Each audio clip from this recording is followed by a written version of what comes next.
Where are you from? South Africa. I could tell there was an accent there. South Africa. Today they go down.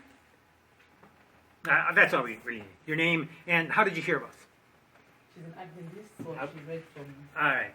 That's all I really needed. That you're an Adventist. That's how you heard about us. Okay.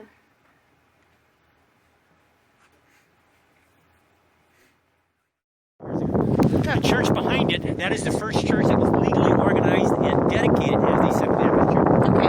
So the next time you come here from South Africa, you're in your own church, This here is our Black History House. A lady that lived in there actually was a former slave. Well, she was 2 years old when she came back. This house here is the Daniel House. They were the first French Canadians settled down this. This one, the home of the John. Yep. Yes. The log cabin there was a little building given to them. In there we talk about David Hewitt, who was an honest man about Their home, James and Ellen White. Yep. This is their home. God, can I have a peek here? Part of the house we are in right now was not part of the original house. This actually was added on after they had moved into it in 1861. Now, not only was this the first home that James and Ellen White ever owned, it's the only home that all 6 members of their family lived in. They had 4 boys, Henry, Edson, Willie, and John Herbert. But you notice we only have 3 pictures. That is because the baby was born in this house and died in this house. He only lived for 3 months. He's buried 3 miles from here. It is also while they lived in here that the Civil War was being fought here in the United States. And right across that road there was where part of the army used to train. 2 older boys used to sneak out of the house at night to march around with the troops. James and Ellen White didn't think that was a good thing for their boys to be doing. That is why they sold this house. They moved to Maine. There, Henry got pneumonia. Now, back in those days, pneumonia was almost 100% of the time fatal. So Henry's dying wish, he was 16 years old. He made his mom promise that when he died, he'd be brought back here to Battle Creek so he could get buried next to his baby brother, John Herbert. Yes. So on resurrection morning, he could carry his baby brother to heaven with him. Sweet. Because you see, he thought nobody else in the White family would be dead before the Lord came. Yes, That's that's how so- we all think now. Yeah. Yeah. Now, that was in 1863. He's going to be a very surprised boy on resurrection morning because we're at 2019. But now the whole White family is also buried 3 miles from here. James White died at the age of 60 here in Battle Creek, Yes. at the Battle Creek Sanitarium. Ellen White died 104 years ago this coming July out in Elm Haven, California at the age of 87. They had 2 funerals for her out in California, and then they shipped her body all the way across here to Michigan. They had a 3rd and final funeral 8 days after her death at the Dying Tabernacle. Now that church would seat 3,200 people. It was a huge church. The man that had the funeral that day was Stephen Haskell. And he'd been asked a month or so previous to her death to do the funeral. And there you can see the herald announcing her death, also the signs of times announcing her death. The first writing, the first book. Well, she wrote a book in this house. And which one was that? Well, we're going to get to that. Yes, yes. You see, 1858, James and Ellen White were on a preaching tour in northern Ohio. They were at a place called Lovett's Grove, Ohio. It was March 14, 1858. It was a Sunday. James White had been asked to preach at a funeral. When he got done with the sermon, Ellen White stood up to console the family of the young man that had died. When she did that, she went into a vision. She was in that vision for 2 hours. When she came out of the vision, the funeral continued on the graveyard, and James and Ellen White started making plans to come back here to Battle Creek. On the way back here, though, they stopped in Jackson, Michigan, and Ellen White had a stroke. She was 40 miles from home. She never thought she'd live to see her kids ever again. They had a special prayer for her. She got on the train, or James White got on the train, got her back here to Battle Creek, and carried her into this house.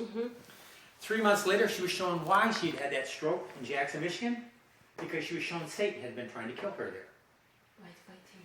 And why had he tried to kill her? It was the vision she'd had in Lovett's Grove, Ohio. And that vision was the great controversy. Why would Satan want that book published? It's like we now have the game plan for the other team. Now when she started writing that book here in this house, in March of that year she could write 1 page and have to rest for 3 days. That's how severe the attack was on her life. By May of that year she did a 10-hour testimony event in the second meeting house, and by June of that year she had the book ready for publications. And this is one of the original books right here. It's called Spiritual Gifts, the great controversy between Christ and his angels and Satan and his angels. Now it's a little book with a huge title, but you know exactly what's in that book by its title. She spent a lot of the rest of her life expanding. There's a bedroom right there. And then we have this one up here. Going upstairs to the bedroom of Sister White, of Mrs. White, and we are in the house. Now this bedroom here, this is Ellen White's bedroom. Now one at the top of the steps, that was James White's bedroom. Separate bedrooms was a little more common back in those days. Oh. But in this case, it worked out to the benefit of James and Ellen White. James White, when he was here in Battle Creek working at the Review and Herald, when he came home, he was to sleep. Ellen White never knew what time she was going to get awakened. That way he could sleep, she could get up and write. Yes. Now, the little bed there, that's probably very similar to the one that John Herbert was in for the 3 months that he was alive. And he probably would have been dressed in something like this. Back in those days, little boys and little girls wore dresses. Okay. Now, just where we came in the back door, that's where the toilet was, just outside there. That was the daytime toilet. That was their nighttime toilet. The passport. Now, this right here is a vanity like they would have had back in those days. They would have made their own soap, had their pitcher of water, their mirror, their place for their combs, place for towels. Chances are very good they've washed all their clothing out at night. So, because both men and women wore night shirts like that. Probably the only difference was that women might have had a little more lace around their This is the night dress. Now the chair back there, right there, that was given to us by the descendants of a man by the name of Mr. Littlejohn. Mr. Littlejohn was a pastor at the Dime Tabernacle and also president of Battle Creek College. And those descendants said that when Mrs. White would visit the Littlejohns, that's the chair she always had it. Now we don't know if anything she ever wrote in the chair though, because the tabletop's not from that time period. Tabletop's just to keep people from sitting in that chair. And then this right here, this is Ellen White's house in Battle Creek, Michigan, where she wrote the Great Controversy. Watch your step coming down here.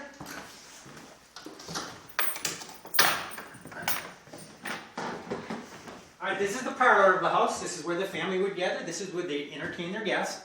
Now the original house stopped at that wall right there. So everything we walked through before we stepped through that door there were additions onto the house before James Ellen White left. We're now in the original part. I remember seeing that. The only piece of furniture that we actually own, the whole village that James Ellen White owned, is that thing with the Bible on it right there, that wooden stand.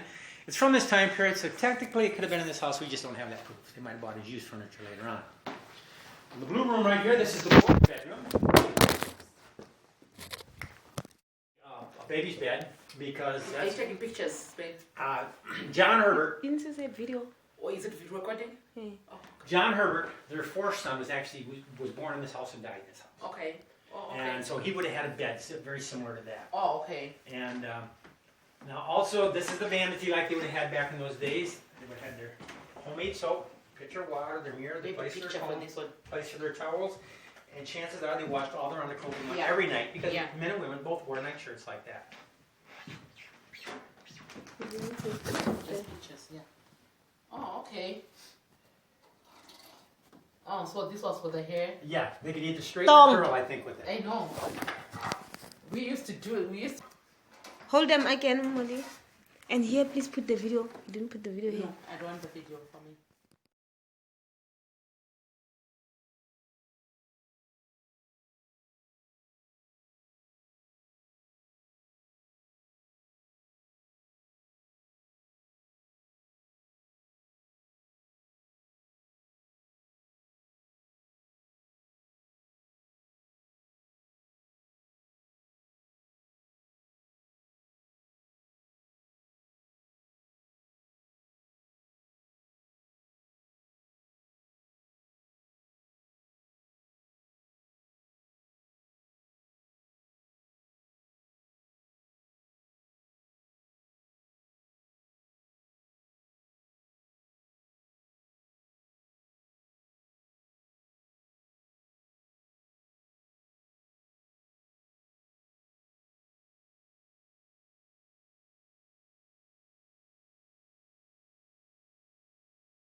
Taking pictures. Oh, it's not pictures. Where's sister? Sister White and James White stayed, where all of the others were. We went to the neighborhood.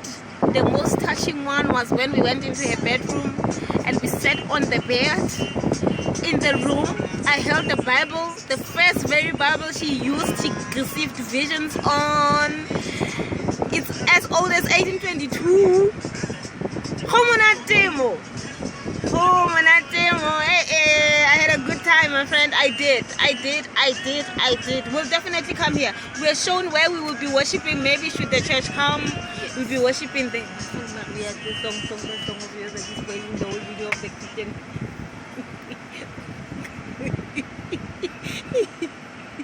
I'm talking about the church and they're like, yo, sweetie. Sweetie. We are talking the Adventist stuff here.